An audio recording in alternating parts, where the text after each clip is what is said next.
Selamat pagi anak-anak, selamat berjumpa lagi di pembelajaran tematik tema 6, subtema 1, pembelajaran 3 dan 4. Nah, sebelum pembelajaran dimulai, Bu Guru mau bertanya, bagaimana kabarmu hari ini? Semoga semuanya keadaan sehat ya. Sebelum pembelajaran kita mulai, marilah kita berdoa terlebih dahulu. Berdoa mulai. Berdoa selesai. Baiklah anak-anak, adapun tujuan pembelajaran kita hari ini, yang pertama yaitu siswa mampu mengidentifikasi interaksi manusia dengan lingkungan dan pengaruhnya secara benar. Yang kedua, siswa mampu menjelaskan teks eksplanasi menggunakan peta pikiran. Yang ketiga, siswa mampu menjelaskan makna hak dan kewajiban serta tanggung jawab sebagai siswa di sekolah dan dalam kehidupan sehari-hari. Nah, anak-anak, untuk lebih jelasnya, mari kita perhatikan tayangan berikut ini. Baiklah anak-anak, sekarang perhatikan gambar ya, perhatikan gambar. Ini ada gambar pada buku, di mana pada buku ini ada gambar matahari. Nah, tahukah anak-anak bahwa matahari adalah sumber energi yang tidak pernah habis dan diperlukan oleh seluruh hidup yang ada di bumi, termasuk manusia.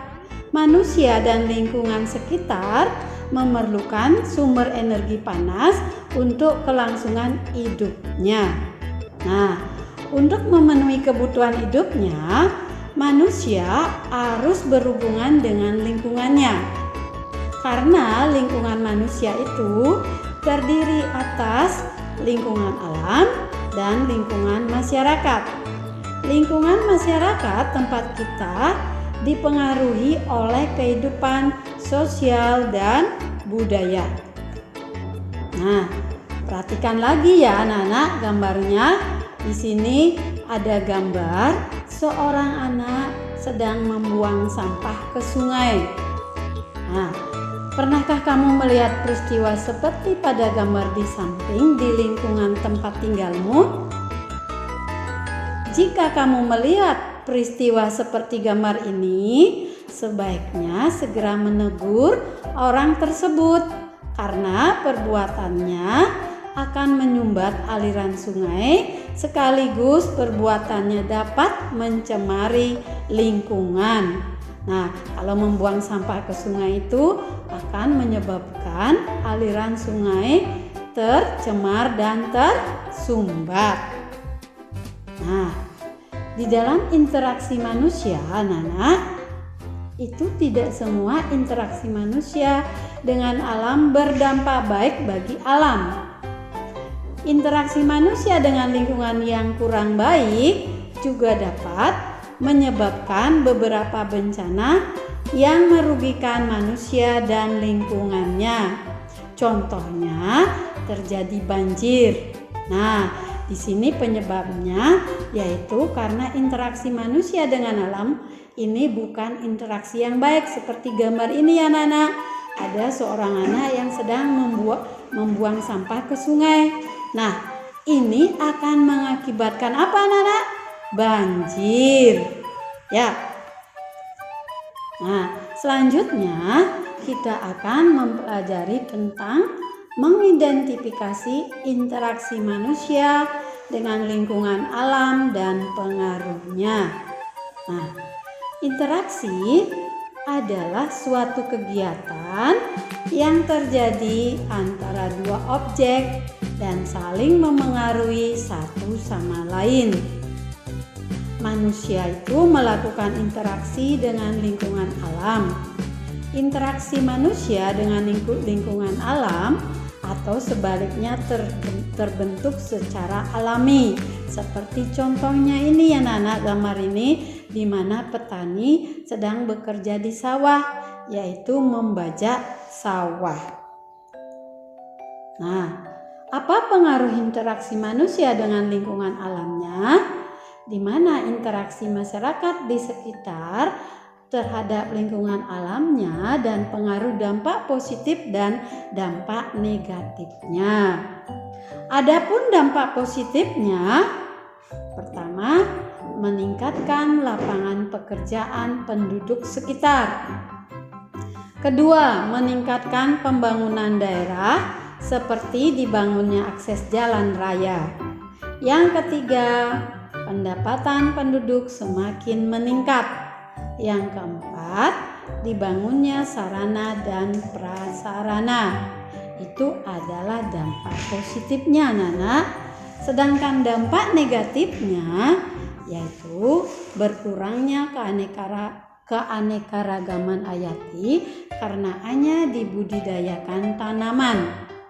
Yang kedua, berkurangnya habitat dan hewan asli penghuni hutan yang dibuka untuk perkebunan.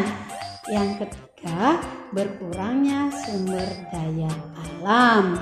Itulah tadi anak-anak pengaruh dari interaksi manusia dengan lingkungan alamnya.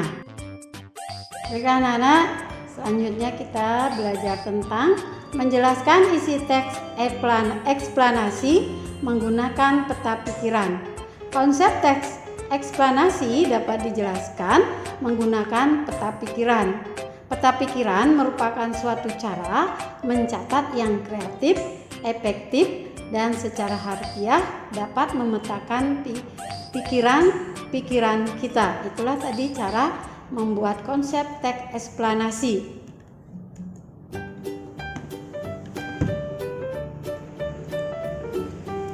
Selanjutnya kita akan membuat peta pikiran. Bagaimana cara membuat peta pikiran? Pertama, tentukan ide pokok dari teks yang disajikan. Yang kedua, catatlah kalimat penjelasan dari ide pokok tersebut dalam bentuk poin-poin. Yang ketiga, setelah itu barulah kamu dapat menuliskan ide pokok dan kalimat penjelas tersebut ke dalam suatu bagan peta pikiran. Itulah tadi 3 cara membuat peta pikiran. Nah, sekarang kita akan belajar tentang makna ak sebagai siswa dan warga negara. Apakah anak-anak masih ingat apa itu ak? Ak adalah sesuatu yang harus kita terima. Nah, di sini ak siswa di sekolah contohnya seperti mendapat perhatian dari guru, seperti diberi kesempatan oleh guru saat mengangkat tangan ketika bertanya, mengikuti pelajaran dan mendapatkan pengajaran, dan juga mengikuti pemilihan atau dipilih menjadi ketua kelas. Itulah salah satu contoh dari ak siswa di sekolah, dan masih banyak ada contoh yang lainnya. Nah, konveksi ak anak. Menurut konveksi ini, ak anak dikelompokkan dalam 4 golongan, yaitu ak kelangsungan hidup, di mana ak untuk melestarikan dan mempertahankan hidup, dan ak memperoleh standar kesehatan tertinggi dan perawatan yang sebaik-baiknya. Yang kedua, ak perlindungan. Maksudnya di sini yaitu perlindungan dari diskriminasi, eksploitasi, kekerasan, dan keterlantaran.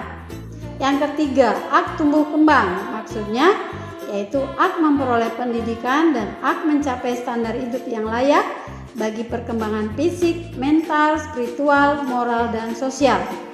Yang keempat, ak berpartisipasi. Maksudnya di sini yaitu ak untuk menyatakan pendapat dalam segala hal yang memengaruhi anak. Itulah tadi 4 golongan, yaitu ak kelangsungan hidup, ak perlindungan, ak tumbuh kembang, dan ak berpartisipasi.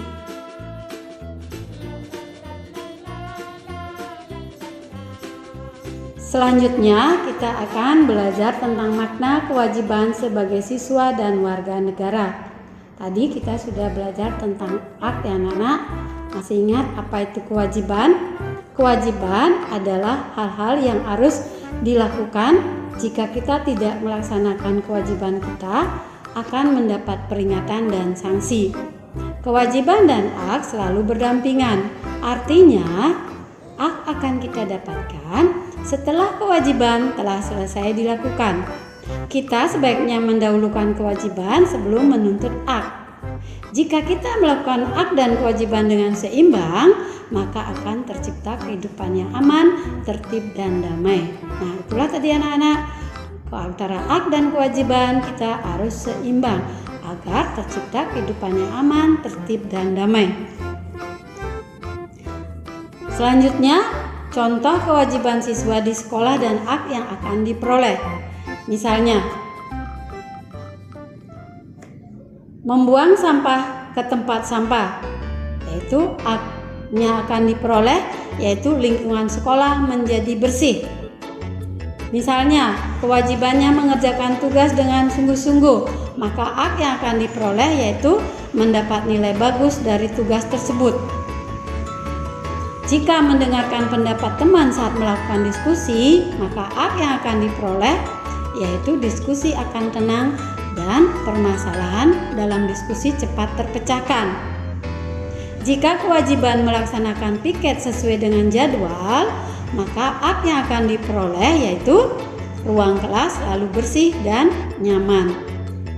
Nah, jika kewajiban bertanya kepada guru dengan santun, maka hak mendapat jawaban dari pertanyaan tersebut. Nah, itulah tadi beberapa contoh kewajiban dan hak yang kita peroleh di sekolah. Masih banyak contoh yang lainnya. Selain sebagai siswa, kita juga memiliki kewajiban sebagai warga negara. Kewajiban warga negara dapat dilakukan dengan menaati peraturan. Berikut adalah kewajiban yang harus dilakukan oleh warga negara. Pertama, menaati peraturan lalu lintas. Kedua, menjaga kebersihan fasilitas umum. Ketiga, mendengar pendapat orang lain saat bermusyawarah. Keempat, membayar pajak dengan tepat waktu. Dan yang kelima, menghormati pemeluk agama lain yang sedang beribadah. Itulah tadi beberapa contoh dari kewajiban sebagai warga negara. Baiklah anak-anak, sekian pembelajaran kita hari ini. Nah, bagaimana perasaanmu selama mengikuti pembelajaran tadi? Semoga semuanya menyenangkan ya. Nah, mari kita membuat kesimpulan dari pembelajaran tadi. Nah, kesimpulan yang pertama yaitu dalam interaksi manusia dengan alam itu tidak semuanya berdampak baik. Agar berdampak baik, maka alam itu harus dijaga dengan sebaik-baiknya.